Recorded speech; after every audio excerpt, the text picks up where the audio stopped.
Hello, everyone. Welcome to our WellNurse Spotlight.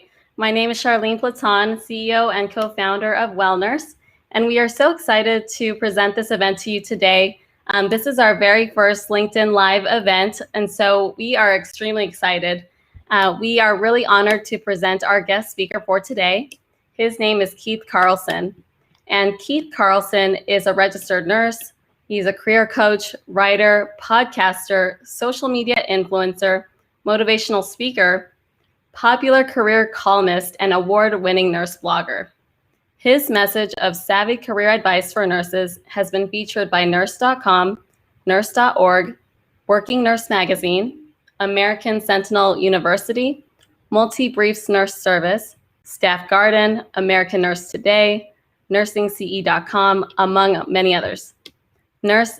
Keith is a board-certified nurse coach, NCBC, and he has logged more than 1,500 hours of providing holistic career coaching for nurses throughout the United States and abroad. Keith's podcast, The Nurse Keith Show, offers inspiration and support for nurses seeking meaning and satisfaction in their personal and professional lives. He was also co-founder and co-host of the RNFM Radio, a groundbreaking and influential nursing podcast. Keith's message of dynamic empowerment reaches thousands of nurses worldwide. He can be found on Facebook, Twitter, LinkedIn, Instagram, and at nursekeith.com. Keith lives in Santa Fe, New Mexico with his adorable and remarkably intelligent cat, George. So I'd just like to introduce Keith. Hi, Keith. Hi. Thank you so much for joining us. Hi, Charlene. Thanks for having me, and hello to everyone out there in live stream land. Thank you so much. And we also have our co-founders, Catherine and Jillian, here on the line with us. They will be helping to actively monitor any questions that may come up. So for all of you who are watching us live today, if you do have questions, please post them on our various live stream platforms. Right now, we are broadcasting on LinkedIn Live, Facebook, and YouTube. So go ahead and feel free to ask questions during the duration of the conversation. And so we are so excited to have you today, Keith. And, Keith, it's been so great to connect with you over the years. And it's just awesome to go full circle. You introduced me to LinkedIn several years ago, and I've been loving it ever since. And now we have you on our LinkedIn Live platform, which I think is just such an awesome way to kind of bring it all together. Yeah, it's great. It's great. And that's part of networking, right? Where things kind of go around in circles and you just kind of reconnect and connect and reconnect and connect. And it's one of the wonderful things about being out there in the world, isn't it? Right, absolutely. And so, with this conversation, we have a lot of interest from nurses who want to know more about your journey. I think you have a large following on social media. You have a large following on your podcast. And so there's a lot of nurses out there who really are inspired by your journey. And I'm just wondering if you could start the conversation by telling us a little more about yourself and your career in nursing. Oh my gosh. Well, I earned my associate's degree in '96 when I was 32 years old. It was my first college degree. So I had a high school diploma till I was 32, and I had done all sorts of things, but nursing became the focus for me in my early 30s as a father of a young child, and I needed to set an example for my son. Hope I've done a good job. And I did what many people said was professional suicide, including my professors, which was I decided not to work in acute care at all. And I can hear the gasps out there in the audience, and I can assure you it actually was not professional suicide. And I've been fully employed for 24 years, except at any times when I've chosen not to be employed. And that's a different story. So I understand and understood at the time that there's a liability and a risk to take when one chooses not to go into acute care, but I did it anyway because I was pretty clear and remained clear. So I really focused on community health, outpatient case management in the HIV world, as well as home health, hospice, and a little stint in public health. So it's been a really interesting journey as a clinician, as a professional. And my last actual job where I got a salary was as chief nursing officer of a home health agency in Albuquerque. So that's sort of the very quick down and dirty history of my nursing career, if that's enough for the moment. Yeah, that's great. That's really great, Keith. Thank you so much for sharing that. Sure. And I think it's really interesting. You mentioned a lot of people don't really go into, or there's a lot of people who choose not to pursue, or who there are a lot of people who do choose to pursue the acute care path right away. Mhm. And you're one of the nurses who has chosen to kind of steer on a different path, but also showing or demonstrating that you could build a very successful nursing career, even if you're not doing the traditional route. And I think that's been always an inspiration for myself as well, as someone who's followed your podcast for some time. Oh, thanks. Yeah. And it's, like I said, there's a calculated risk in whatever we do, whatever choices we make in our lives, in our relationships, in our careers, and we all have to take the steps that work for us. And I never encourage someone just flippantly to, oh, you don't have to go into acute care. I'm very, very careful. I always explain this was my particular choice. I understood what was going on when making that choice. And it's everyone's path and journey to do what's best for them. And I just help people make informed choices. Yeah, that's amazing. And, speaking of that and helping to coach other nurses, can you tell us a little bit more about your career as a holistic nurse coach? And, a lot of nurses may not be familiar with this type of a coaching path, and we would just love to hear more about that. Sure. I'll try to make it brief, but coaching's been growing over the last decade or so, more or less. That's when it kind of really seemed to take off in the United States about 10, 12 years ago, though I know it was happening prior to that.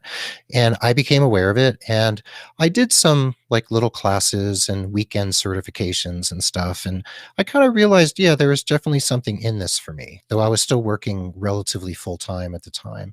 So I launched a little side practice, just a side hustle, offering coaching to nurses, actually to anyone at the beginning. And then I kind of kept niching down into nurses. And coaching has slowly become more codified. It's not regulated. So there's no licensing for coaches anywhere in the United States. There's certifications, but you always have to remember that anybody can create a certification course. There's really no, it's kind of the Wild West still with coaching to a certain extent. There are different organizations kind of that have been jockeying for position as the leaders in coaching, and the International Coach Federation and others are definitely in the forefront. Though my friend Barbie Dossi here in Santa Fe and Linda Bark and Susan Hess and some others, they decided to actually create a nurse coaching track for nurses to be able to receive an actual designation that would be recognized by the AHNA and the ANA, et cetera. So they did that. And that's the International Nurse Coach Association, INCA. So there is now an actual designation, Board Certified Nurse Coach, NC-BC, and several others too. And those can be pursued through the American Holistic Nurse Credentialing Corporation. That's the credentialing arm of the AHNCC. So while coaching is still not regulated, there is now this path, and there are several ways to get to the goal of taking the exam and being certified, where you can actually be a certified nurse coach, whereas you can do other trainings and become a wellness coach, etc., but it's not as a nurse coach. So I think it's really exciting that nurse coaching has coalesced and actually become something fairly widely recognized within the profession. That's wonderful, Keith. Thank you so much for that and for that explanation. I think it's really important for nurses to know about those avenues. And I myself have been familiar with several nurses who have reached out to me saying that they are interested in pursuing nurse coaching as a career path. So it's awesome that these different opportunities have opened up for nurses. And, it's absolutely a career modality to pursue. And And, on that note, did you actually always think about coaching though, or was there a specific, experience or a moment that really led you to have that aha moment, like, I really want to do this? That's a very good question. Um, no, I was hearing about it, and then my wife took a certification, and it kind of became a conversation among people that I knew. I started to meet people who were coaches, and I just started dabbling in the field. So it was really serendipitous to a certain extent, and also just kind of watching what was happening out in the world. And I've always been interested to see, what are people doing? What are people interested in? What are the new things in nursing? What are the new things in healthcare? And I started seeing wellness coaches and health coaches. And then I noticed that there were organizations that were actually training nurses and healthcare professionals to be health coaches. So that kind of pricked up my ears and made me realize that, this is actually really becoming a thing. So that's when I kind of hopped on the bandwagon, did some trainings, and learned that it was actually something I could pursue. And once I'd actually been doing coaching for quite some time, actually, I learned about the International Nurse Coaching Association and the board certification. So that's when I decided to go for it and get ready for the exam and take the exam and get certified, which was about 8 years ago now, I think. That's awesome. Yeah, thank you so much, Keith. And I know you're right. There has been, there's health coaches, there's wellness coaches. Mhm. So a lot of different avenues that I think really complement nursing very well. And so I think that's awesome to hear about those different avenues. Mhm. And it actually looks like we have a question We do. from the audience. And the question is a coach another name for a mentor? Oh, it's And I Chris think that's actually a really Caulfield. good question. Hi, Oh, yeah. Chris Hi, Caulfield. Chris. Chris is the best. Well, Chris is Charlene, the you're the best. best too, but don't tell Chris I said so. Okay. So no, it's not the same. So I believe coaching and mentoring are somewhat different. I see mentoring as a a let's see. I see mentoring as looking for or getting in touch with a person who has more experience than you, who has a richer history than you, or knows certain things that you don't know, who can actually hold your hand and kind of walk and support you through a particular process. Sometimes there are actual mentoring programs in healthcare organizations. If you're at a hospital or a healthcare system where you're lucky enough to have a mentorship program, you might actually be paired with a mentor who shares your interests, and that person can actually be there to guide you and help you in that process. I see coaching as similar, but I think there's somewhat of a difference where a coach does set goals with you like a mentor might, but I believe that coaching, in my estimation, is much more goal centered, where we're actually setting up a path of completion, a path of accomplishment, and setting steps for that, which a mentor may do. So I believe also at the same time, and this might sound confusing, that mentoring and coaching, they kind of work hand in hand, and I think there's overlap. Though I believe a mentor, say in your hospital system, who you're working with on, say, some aspect of your professional growth, may not really be looking at your life in the bigger holistic picture. They may be helping you with one specific piece. They might be helping you, like, let's see how we can help you move through the clinical ladder, and let's help you move towards this particular goal. And so this might sound confusing, because I think there's still quite a gray area between mentoring and coaching, but I do think there can be distinct differences. And I believe that when one is out in the, let's say, quote unquote, the marketplace as a coach, I think that also has a different ring to it. When you say I'm a career coach rather than a career mentor, I just believe there's some nuances there that I believe we're still teasing out in the profession. So, Chris, that might be a really horrible way to encapsulate it, because I think the gray areas still exist, and I'm still obviously making it really clear right now that I'm still thinking it through myself. Yeah, it's a really great question. And I see we have a lot of interest in the chat. So I'm going to actually bring in our two other co-founders here, Jillian and Kathy. Kathy, do you want to bring up the next question? Oh, Kathy, sorry, I think you're on mute. Sorry. Keith, we actually have an audience member who is from South Africa who's joined us today on our live stream. And Gloria. She's an RN. Yeah. And she wanted to know if you do coaching abroad. I do, Gloria. Yeah, I've worked with nurses in several different countries. I actually hear from a lot of nurses on the African continent for a specific, for an unknown reason. I just seem to be getting a little foothold there in a way. And I've spoken with some nurses in South Africa. I've worked with some nurses in other countries, though the preponderance of my clients are in the United States. Though I do continue to hear from people around the world, and my podcast reaches people everywhere. So I think that's how some people discover me on the internet. Thank you. That's great. Thank you so much. Sure. And Jillian, do you want to bring up the other question that has come up? Sure. It looks like somebody's asking about whether or not coaching is time limited. That's a really good question. And we could also tie that into mentoring. Like, let's say if you're in a mentoring program at your hospital or healthcare system or clinic or wherever, it might be a time limited thing where you're paired with a mentor for 6 months or 12 months for a particular process. That might be possible.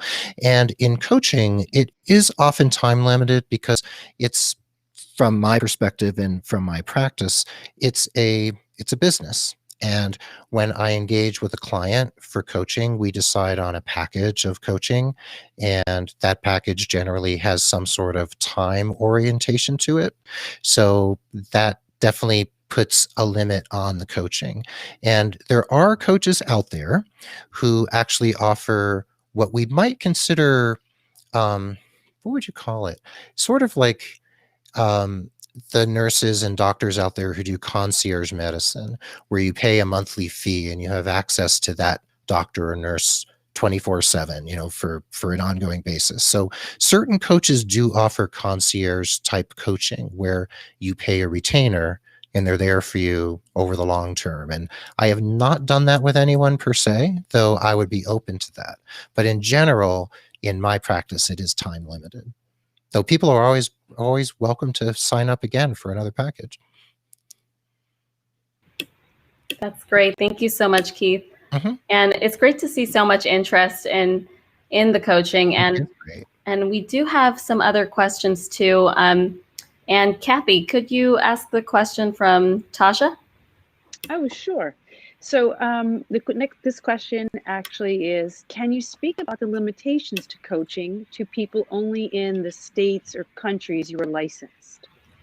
Oh, yes. Okay. So licensing is an issue. And if you speak with Barbie Dossi and the people at the International Nurse Coach Association, that's definitely something that we need to continue to look at, and people need to really do their due diligence around that.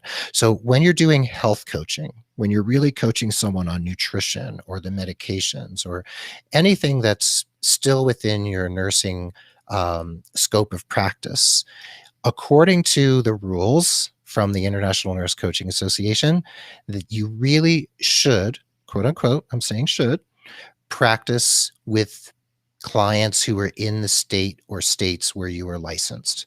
Now, there is some conversation going on if you have a license in a compact state. Like I have a license here in New Mexico, so I can ostensibly work in, I think it's 27 or 28 states around the United States. There's some conversations around, can you do health coaching as a nurse across state lines within the compact if you have a compact license? That is still not been fully vetted to the best of my knowledge. Now, I do career coaching. I don't really talk with people about their health. We might, have a passing conversation about, that they've been meditating or that they've been eating really well or something, but I don't really do health coaching. So I don't feel concerned for myself because we're talking about resumes and career growth and cover letters. So I don't feel that I'm outside my scope of practice and that practicing across state lines is an issue for me. However, if you want to become a health coach, really dig deep and talk to the experts out there, because there are some issues and there are nurses who are coaches who are taking the risk of practicing coaching across state lines. And I can't really predict what will happen in the years to come. I hope we can clarify that more for everyone, because there's a lot to clarify.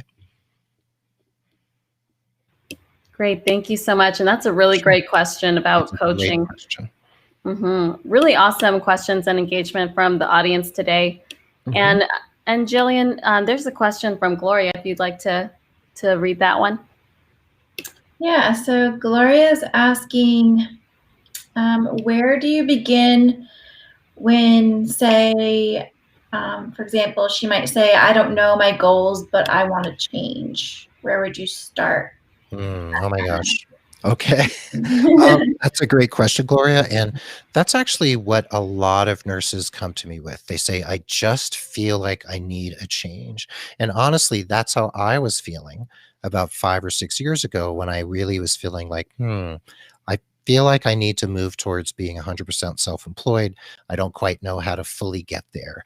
But sometimes people come to me where they don't even know that they want that they want to be self-employed or they want to change specialties, but they feel it in their body. You know, a lot of us nurses are pretty intuitive, and a lot of us are in touch with, the somatic sense in our bodies. And sometimes we just know. It's like that nursing intuition, that spidey sense we get with a patient. Like, this patient's about to crash. I don't quite know why, but something's about to happen.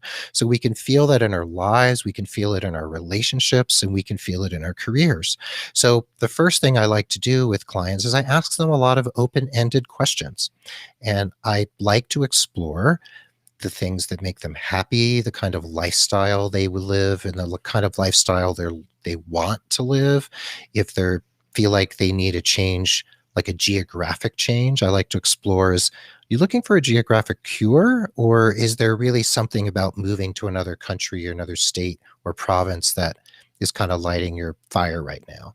So I like to ask lots of questions, and I like to dive pretty deep. And I understand very clearly the boundary between coaching and psychotherapy or counseling. And I know where to draw the line and say, you know what, that issue about your dad, definitely got to take that to therapy. But we can still dig fairly deep and see if there's any subterranean issues under there that are impacting why it is you're feeling like you need a change. And then we kind of excavate a little bit. And before we get to writing the resume or doing any of that stuff, sometimes we really need to look at motivations, goals, and what the person truly wants out of their life and out of their career. And for me, because I call it holistic career coaching, I don't just want to know, what you want to do with your career. I want to know, who are your children, and what do they like to do, and tell me about your spouse and your pets and your community. And that really helps me understand someone from a really bird's eye holistic viewpoint. That's great. Thank you so much, Keith. And I just wanted to ask this next question too. And Sure. This is a question that really resonates with us too in the WellNurse team. But could you let us know, what is your number one tip for a nurse pursuing the entrepreneurial role? Oh my gosh. Well, the first thing is to understand that entrepreneurship is a marathon. It's not a sprint. Kind of like your nursing career. It's a marathon, not a sprint. So if you're going to launch a business, one is you have to understand that you're not going to make a lot of money overnight. You might not even make a lot of money in the first several years or the first 4 or 5 years. So business is an adventure. It's really interesting. It's really fascinating. It can be maddening because there's so many things to do and so many moving parts. And whereas as nurses, let's say if you're working on a unit, you know what you need to do. It's fairly task-based. Things are not prescribed. You have to really pivot a lot. And that can actually help you in business because nurses know how to think on their feet. They know how to change in the moment, how to turn on a dime and figure out what the next step is. Oh, this patient's crashing. I'd better do X, Y, or Z. And in your business, it's the same. You need to keep your eyes on the patient, which is your business and your clients and the marketplace. So it's good to speak with and learn from other entrepreneurs, especially those who are healthcare professionals and or nurses especially, and learn best practices, learn worst practices, learn from others' mistakes. So the first thing that I like to tell people about business, and this is where I'll just stop for now, is that the notion and concept of business hasn't really changed since the days of cave people. And that might sound strange, but I'll explain. So back in the days of cave people, tens of thousands or hundreds of thousands of years ago, there actually was what I would say is business on a certain level. One person knew how to tan a hide that you could wear and keep warm in the cold weather.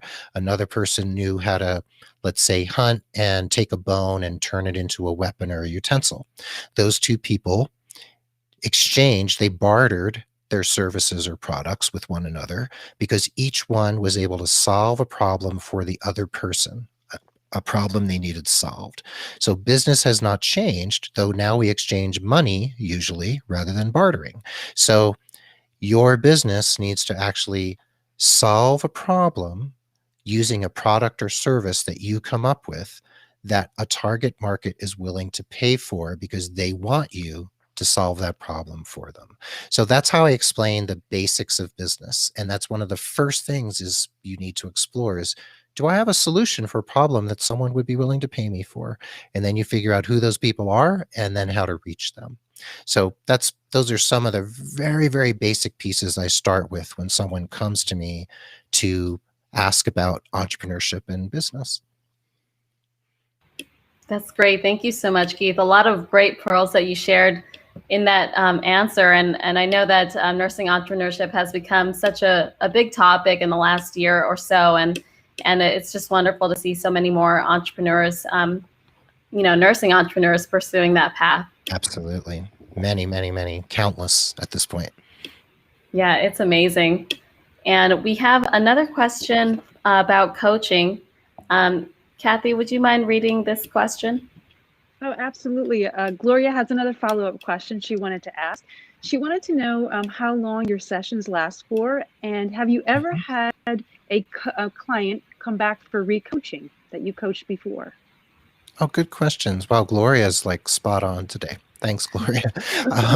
So yeah, most sessions tend to be somewhere around an hour, though I'm actually super flexible in coaching. Like even if I've scheduled an hour with a client and after like 35, 40 minutes, I can tell the client's exhausted. Like they're like, they can't take in any more information, or they tell me like, oh my God, my brain is exploding. And I'll say, okay, let's stop here. So an hour is sort of a traditional coaching session for many coaches, kind of like psychotherapy or counseling, it's usually about 50 minutes to an hour. And yes, many clients actually have come back for second time for coaching. Sometimes someone will work with me on, video-based or telephonic coaching. And then we'll switch to what I have actually for clients is email-based coaching, where they need a little bit of accountability, but they don't necessarily need long conversations. They just need me to be checking in with them on a regular basis. And we might email every day or every other day. So some clients choose email-based coaching, and that's a really nice follow-up to an intensive coaching series where the person just wants to, they don't want to close the door because they need just a little bit of help, kind of crossing the T's and dotting the I's to get to where they're going. So I hope that's helpful. Wonderful. Thank you so much, Keith. And I wanted to shift gears a little bit. And, we love to ask questions regarding well-being and self-care during these spotlights. And, I know that you have a lot of passion in terms of, burnout resilience for nurses and promoting the well-being of nurses. I do. And so And I wonder if you could tell us a little bit more about that, and and just to start, how do you define burnout and resilience?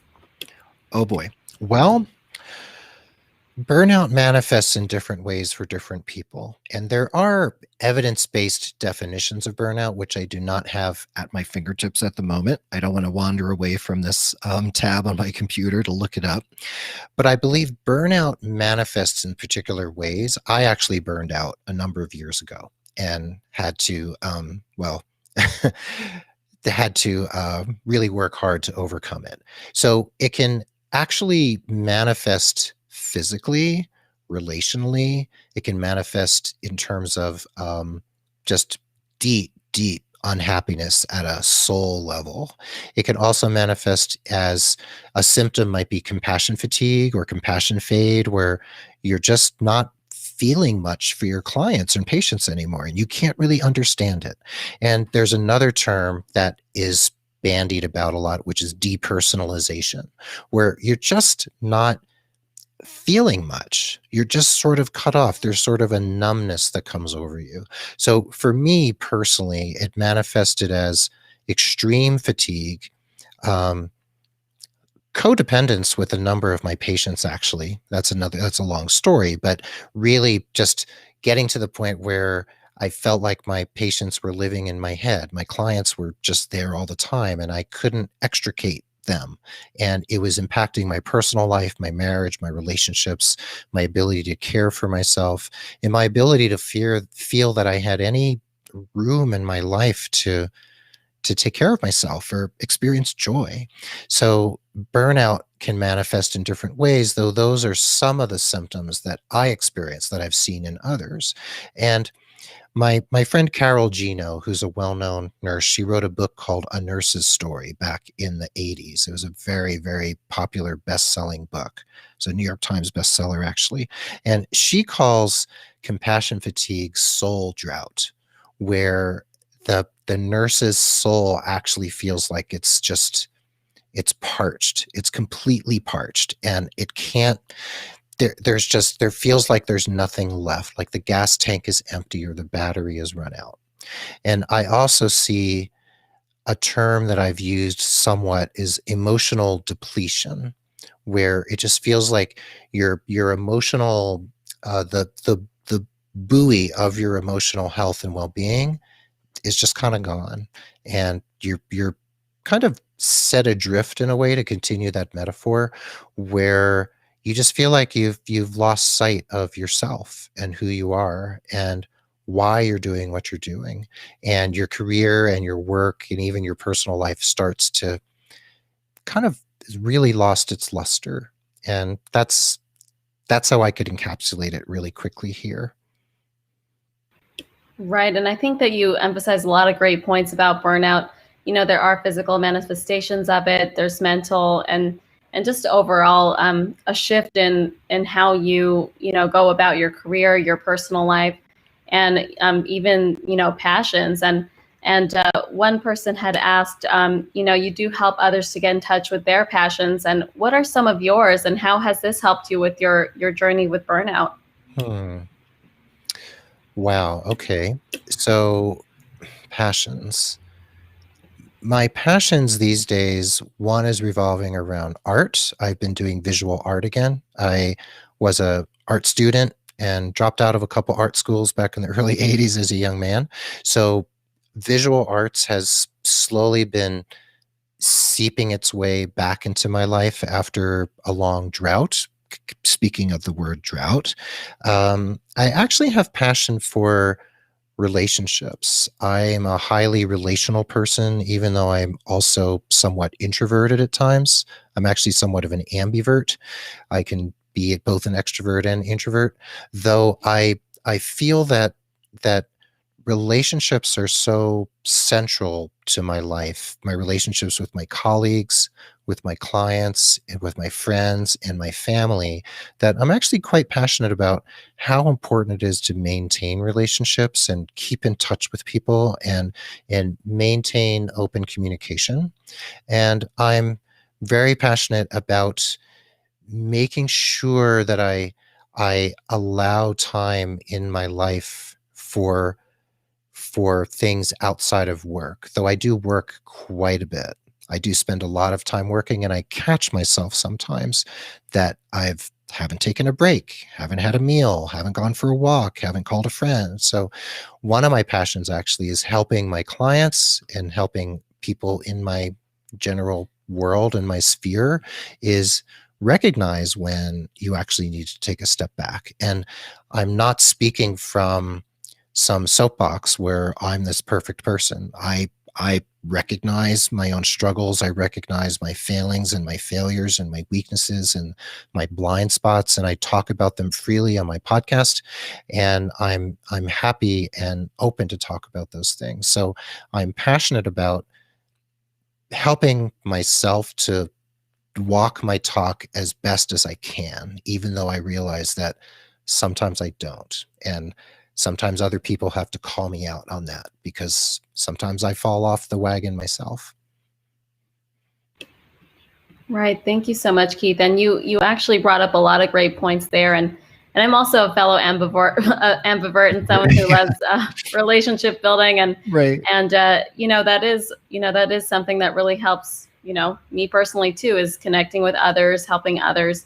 And I think that you emphasize a lot of important parts about helping yourself when you are burnt out. I mean, I think first recognizing that those feelings are happening, and I think so often in medicine or in the healthcare industry, there is a big tendency to push through a lot of these feelings and kind of not pay attention to it.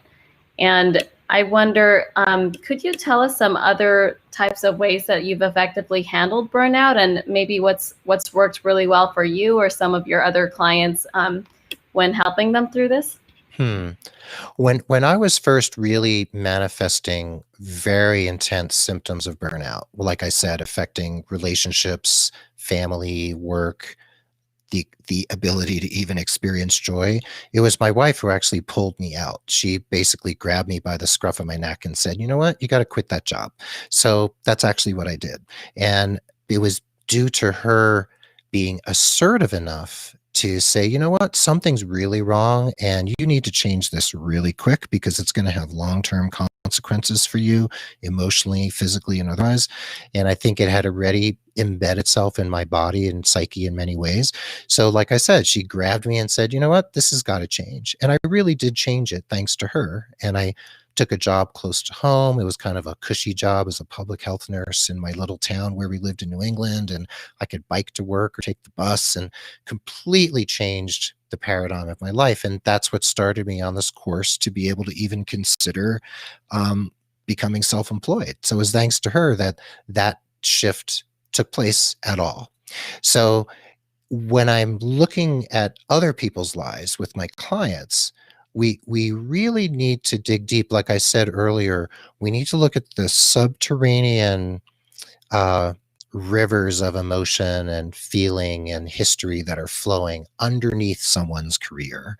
So, like I said, I do know where to draw the line between psychotherapy, counseling, and coaching. However, we also need to be certain that we look at the aspects of someone's life that are impacting their work and the aspects of the work that are impacting their life, and extricate the pieces or remove the pieces that can be removed.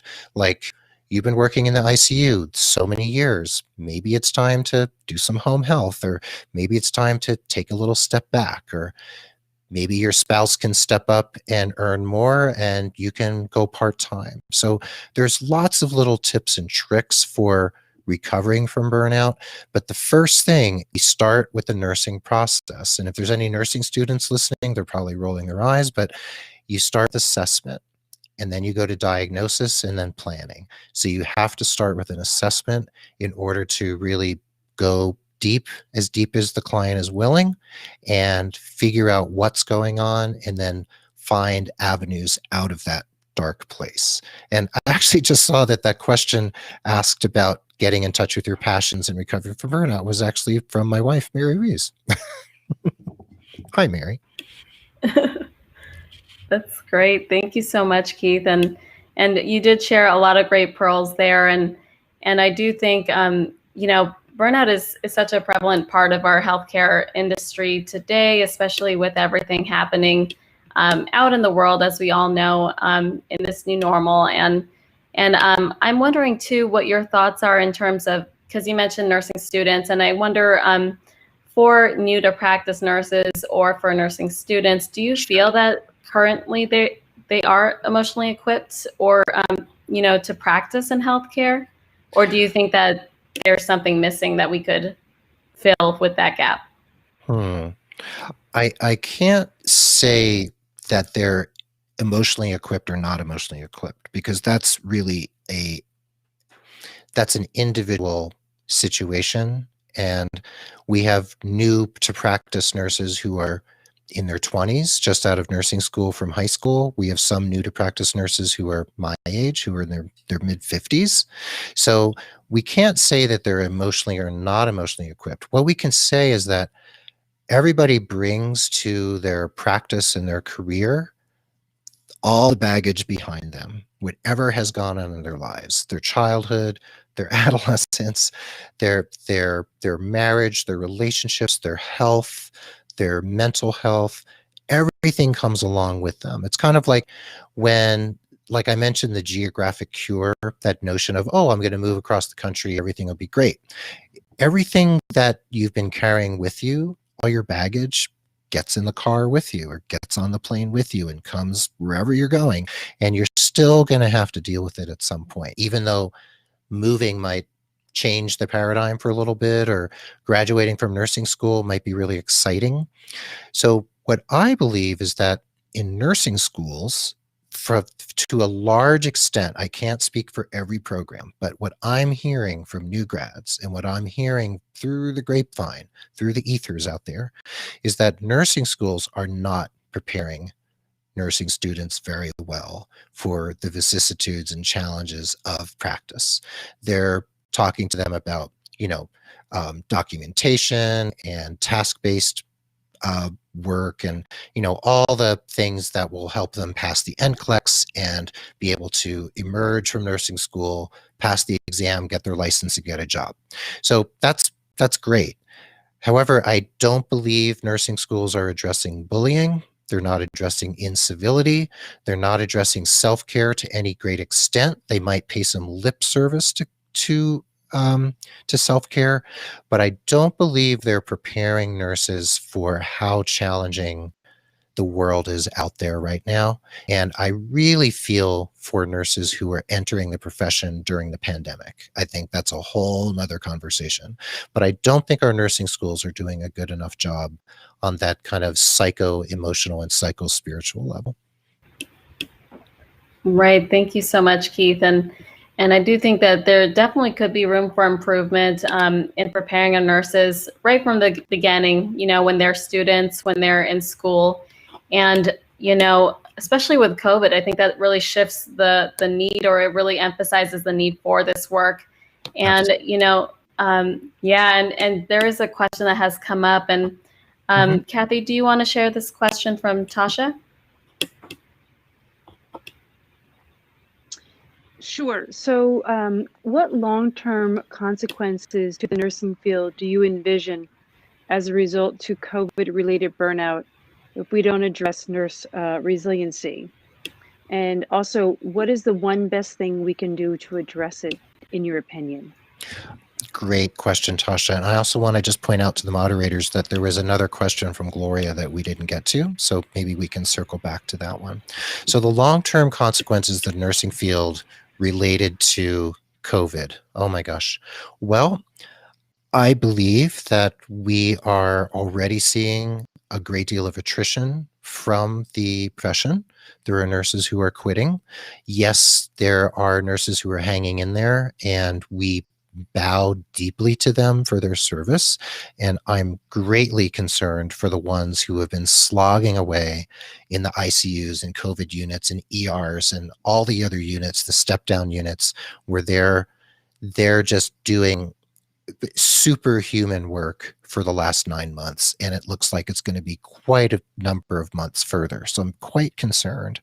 So the long-term consequences are that, one, young people, or maybe not so young people, watching the news, watching the nurses staging walkouts, hearing nurses complain about not being taken care of, not being given enough PPE, not not being given the nurse-patient ratios that they truly need in order to provide good care, even in COVID units.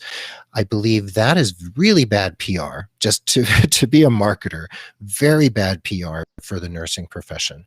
Even though we're the most trusted profession in the Gallup poll every year, year after year, for 19 years now, I believe, even though we have that public trust, even though people are more and more recognizing the importance of nurses, especially when the feces hits the fan, so to speak, like during this pandemic, and nurses have stepped up and stepped up and stepped up over and over again and continue to.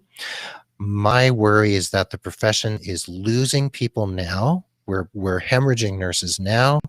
And if we don't take care of our nurses who are there on the front lines right now and give them what they need, and I don't mean just giving them a mask, I mean a lot more support than a mask. It's a lot more than PPE. If we don't do that, I feel like we could be doing long-term damage to the profession.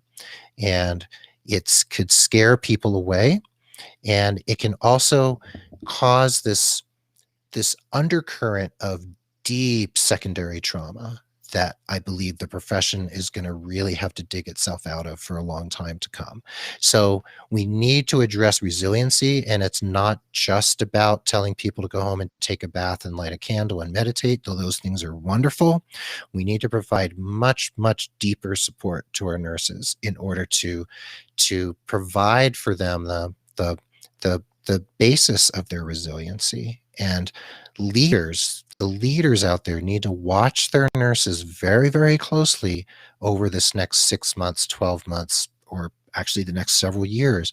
They need to watch people closely, and leaders need to understand what they're seeing in the nurses and how certain behaviors might tip them off that a nurse is truly having a hard time. And then we need to actually have ways in which we know we can intervene that can help that nurse recover, take a break, get the support he or she needs so that they can come back into full practice and be healthy and as happy as they can be during their practice. So I hope that's a good answer for Tasha, just for starters, but we could spend probably a good hour on nurse resilience. Right. We should bring you back for another hour to talk just on nursing resilience. And and you brought up a lot of important details about the current state and the future state, right? If we continue on this path where nurses who are needing support aren't able to really get that support that they need. And you also mentioned secondary trauma. And, Yes. you know, I'm wondering if you could speak to that a little bit. And I'm not sure if you've had the experience of other students or other nurses that you're coaching right now who might be facing that. And, you know, how can we support those nurses, and also what can we do to keep ourselves from facing this secondary trauma during this time, like you said, when we're watching all these events on the news with nurses and all these things that are happening? Mm-hmm. Yeah, and I want to just respond that there was a note up there in the chat that schools teach to the boards. And yes, schools teach to the boards, and that hobbles education so much in a certain respect because we're not addressing these issues. And Charlene, in response to your question, you know, there's a way in which we need to circle back and evaluate what secondary trauma truly is and the impact it's having on our workers and ourselves and our colleagues and our direct reports. And we need to realize that you can't just go home and drink a glass of wine and take a bath and then your secondary trauma is gone. So those practices that we put into place, we exercise, we spend time with our families, we try to eat well, etc. We practice our faith, or whatever it is we do to assist ourselves in that day-to-day recovery, there's this longer term, deeper recovery. And like I mentioned earlier, to go back to that metaphor, there are these subterranean rivers of emotion and spiritual distress and damage and fear and anger and everything else that comes up in the course of practicing nursing or healthcare that need to be addressed. And especially now during the pandemic, we've probably all seen these videos on YouTube or on Instagram or anywhere on social media, or heard interviews with nurses saying, I felt absolutely devastated when I held up an iPad to a dying patient on a COVID unit so that his wife could say goodbye, and a nurse on an interview I watched yesterday on Instagram, I believe, on a video, she was saying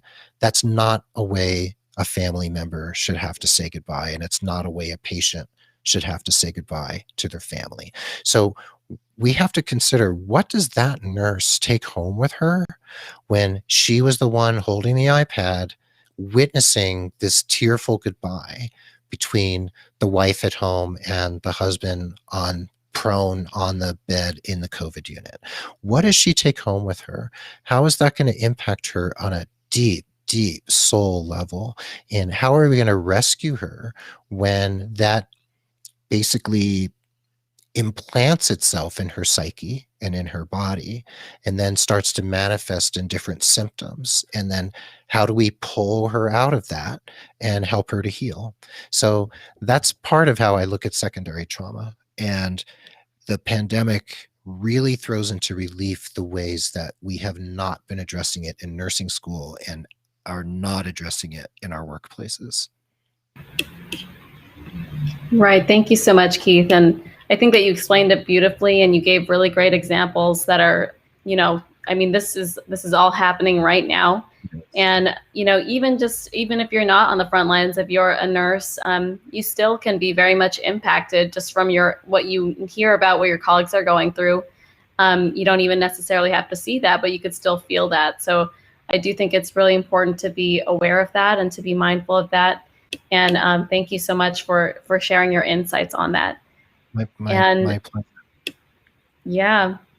And I'm wondering too, we could also, I wanted to know too, as we're approaching the end of the hour, can't believe we're already almost at the end. But was there anything that you wanted to share too, for just in general for nurses who might really be struggling right now and who really need this support, or any advice that you might want to share? Sure. And if we can, I can't see it. Can you scroll back to Gloria's last question from a little bit ago, if we can get back to that one. But in terms of nurses right now, Charlene, you're asking what people can do in the moment now. Is that what you would like? Right. Mm-hmm. One is to keep an eye on yourself, a very keen eye on yourself, whether you're on the front lines or not, because I believe the entire country, the entire world is experiencing secondary trauma to a large extent. So we need to watch ourselves very carefully, and we need to keep an eye on our family members, and we need to keep an eye on our neighbors, our community members, and our colleagues. And when we see something that doesn't feel right, when that nursing intuition, when that spidey sense goes off and you feel like, my colleague is not quite right, like something is not right, think of ways, or reach out to your supervisors or your therapist or whoever you can to come up with ways to address that with your colleague. And it can be a simple question, like an open-ended question, like, are you okay? Or is there anything I can do for you today? Is there any support you need from me right now? So rather than saying, you look really stressed or you look really tired, which is sort of like the finger pointing and can make a person feel kind of pointed out, like there's something wrong with them. It pathologizes them. Rather, if you ask a question and just show compassion for that person and just ask if there's something you can do or say or be for them. That's a great way to begin. And we can turn that on ourselves in a good way if we can say, what do I need today? What do I need to do for myself? And nurses are really good at doing that for other people. So I would say keep an eye on yourself and see if you can ask yourself the compassionate questions that you would ask for to another person. Can you turn it on to yourself and beam that kind of compassion to the interior rather than to the exterior world? Thank you, Keith. That's wonderful. And I love that you brought up the idea of compassion, you know, being compassionate towards yourself as you would be towards others. And, you know, for myself too, it always helps for me to just imagine how someone else who I love speaking to me in a way that's compassionate and kind, because I find that I speak to myself not as compassionately as I would see my significant other or my friends speaking towards me. So that's, I think, something that really resonates. And I think that's right. And I think that's great that you mentioned just checking in with your colleagues, you know, because everyone's going through so much hardship and so many challenges. So even just asking the question, how are you doing today? I think that's extremely important during these times. Yeah. And it's not the simple in our culture, how are you? I am fine. It's more, how are you today? Like, really, how are you today? There's a big difference. And I think it's important to realize that. And if you're really going to ask someone how they are, be ready and willing and open and demonstrate your willingness and openness to actually hear how they are. Right. That's a really great point. I know that a lot of people may not be ready to accept the answers that they hear when they do ask, how are you? So it's really good to be mindful of that.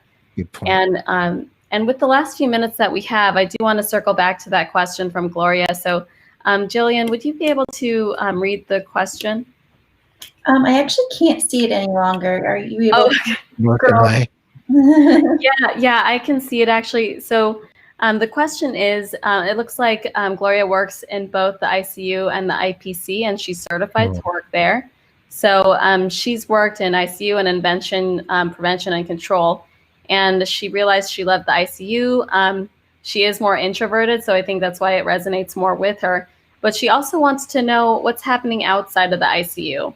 And so let's see, I think she's just mentioning it's hard to go to meetings and kind of learn more about other fields. But what would you advise to someone like that, who's like Gloria, who's interested in learning about other fields? That's a really good question. And that actually ties into the secondary trauma and the burnout, because we need to understand what other nurses are doing, what's really happening out there, what's really cool, what's new, what's interesting, what's fascinating. So if you're in the ICU and you feel like, man, I just need a change, use LinkedIn, use networking, ask for informational interviews. If you see somebody who does something really interesting, write them a note, invite them for a chat, hop on Zoom with them and say, can you spend 15 minutes with me and just tell me about what you do? Like, what's great about it? What's not so great about it? And if you want to do what someone else does, say, what are the mistakes you made on your path? Is there anything I should avoid? Or is there anything you'd highly recommend that I do to prepare me for this particular avenue? So I believe talking to people, I mean, meetings are great, but it's hard to get to them. And we can't go to them right now anyway, except online. So one-on-one conversations with people is super helpful, just to understand that there's an alternative, that there's something else to do.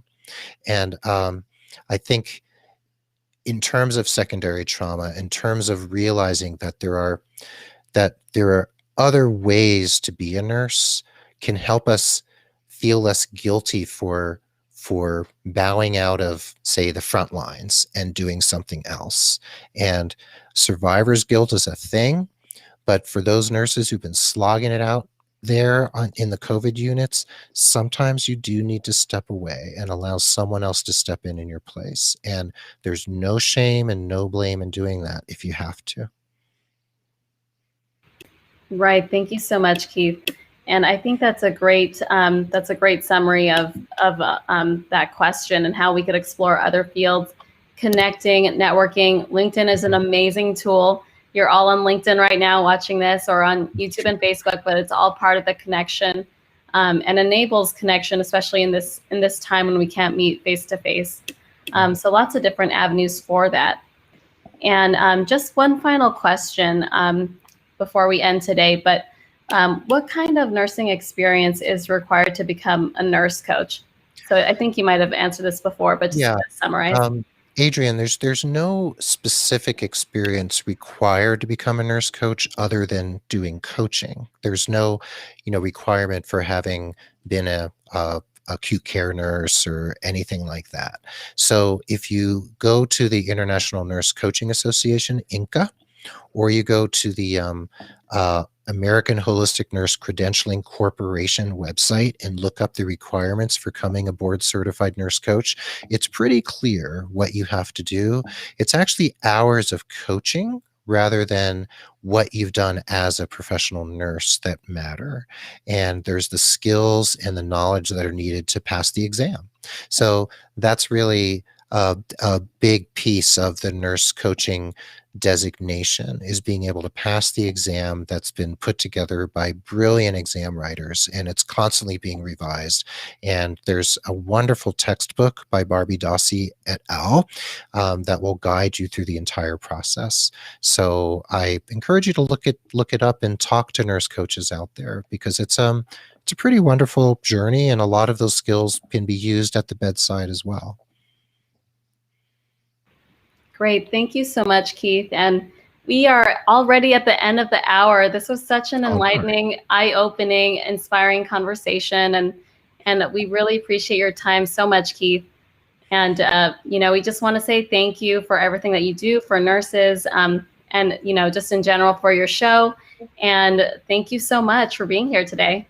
It's my pleasure. And I just want to extend my thanks to everyone who is here, and for you three founders at WellNurses for inviting me, and to all the nurses out there who are working, whatever you're doing, it matters, whether it's home health, school nursing, ICU, community health, it all matters. And whether you're on the quote unquote front lines of the pandemic or not, your work matters, it counts, and we're all in this together, and we're all going to get out of this together.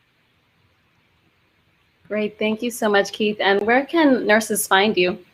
The easiest place to find me is nursekeith.com. That's where you can find links to my podcast episodes and all my social media. I am Nurse Keith on Twitter, Nurse Keith Coaching on Facebook and Instagram, and I'm here on LinkedIn as well. So nursekeith.com is the best place, and my podcast, The Nurse Keith Show, is on any podcast player or app you could possibly name. So feel free to look me up. There's over 300 episodes, so there's just a little bit of listening to do. Great. Thank you so much, Keith. And thank you everyone for participating. We will be having more of our WellNurse Spotlight events every month on this LinkedIn Live platform, as well as YouTube and Facebook. So please tune in, and we'll see you next time. So thank you, everyone. Thanks. Bye. Bye. Thank you. Bye. Thank you all.